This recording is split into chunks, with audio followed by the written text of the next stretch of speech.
Dombivli MIDC मध्ये स्फोट झालाय। एका कंपनीच्या बॉयलरमध्ये हा स्फोट झाल्याची प्राथमिक माहिती समोर येते।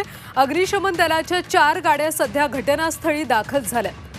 डोंबिवली MIDC मध्ये स्फोट झालाय। एका कंपनीच्या बॉयलरमध्ये स्फोट झाल्याची प्राथमिक माहिती आहे। अग्निशमन दलाच्या 4 गाड्या घटनास्थळी दाखल झाल्या असून आग विझवण्याचे शर्थीचे प्रयत्न केले जात आहेत। डोंबिवली MIDC मध्ये ही घटना घडली आहे। MIDC मध्ये मोठा स्फोट झालाय। एका कंपनीच्या बॉयलरमध्ये स्फोट झाल्याची सध्या माहिती मिळते। ही एक्सक्लुसिव्ह दृश्य तुम्ही झी24 तासवर पाहताय। अग्निशमन दलाच्या 4 गाड्या घटनास्थळी दाखल झाल्या। सविस्तर माहिती घेऊयात आमचे प्रतिनिधी विशाल वैद्य यांच्याकडून। विशाल, नेमकं काय घडलंय? MIDC मध्ये सोनारपाडा भाग आहे, त्या भागात एका कंपनीमध्ये बॉयलरचा स्फोट झालेला आहे।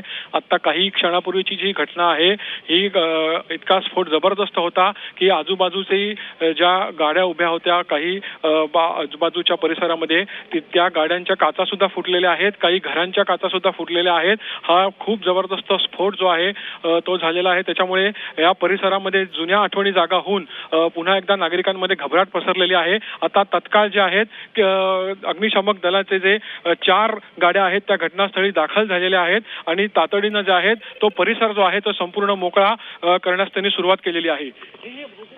विशाल, काही जीवितहानी झाल्याची माहिती मिळते का? अद्याप कुठल्याही प्रकारची जीवितहानीची तरी माहिती नाहीये। मात्र सध्या प्राथमिकता ही आहे की ही जी कंपनी आहे त्या कंपनीच्या आजूबाजूला जो परिसर आहे तो मोकळा करून त्या कंपनीपर्यंत पोहोचण्याचा प्रयत्न जो आहे तो अग्निशमक दलाचे अधिकारी करतायत।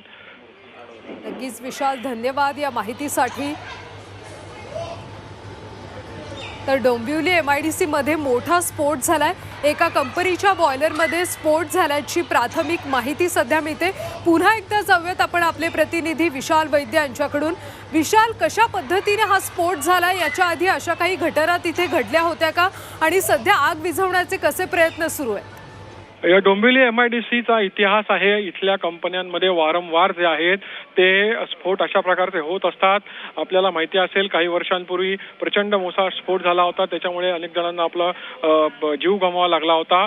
त्यानंतर सुद्धा डोंबिवली MIDCच्या सुरक्षेबाबत इथल्या ज्या कंपन्या आहेत त्यांना या MIDC मधून स्थलांतरित करण्याबाबत केमिकल कंपन्या विशेषतः याबाबत वारंवार चर्चा होत असते। मात्र याबाबत कुठलाही ठोस उपाय किंवा ठोस निर्णय जो आहे तो शासन घेताना दिसत नाही। वारंवार अशा प्रकारच्या कंपन्यांमध्ये केमिकलचा ब्लास्ट असेल किंवा बॉयलरचे ब्लास्ट असतील हे होत असतात। मात्र कुठल्याही प्रकारे यावर नियंत्रण जे आहे ते सरकारचं दिसून येत नाहीये। त्याचीच परिणती होत असते की या कंपन्या हलगर्जीपणा करतात आणि त्याचा भुर्दंड जो आहे तो नागरिकांना इथे बसताना आपण बघतो।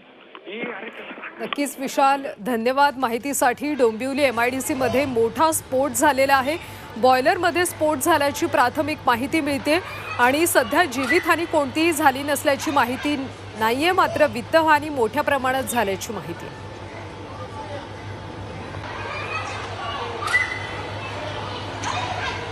बॉयलरचा स्फोट झाल्यानं आग लागल्याची माहिती आहे। अग्निशमन दलाच्या 4 गाड्या सध्या घटनास्थळी दाखल झाल्या असून आग विझवण्याचे प्रयत्न सुरू आहेत।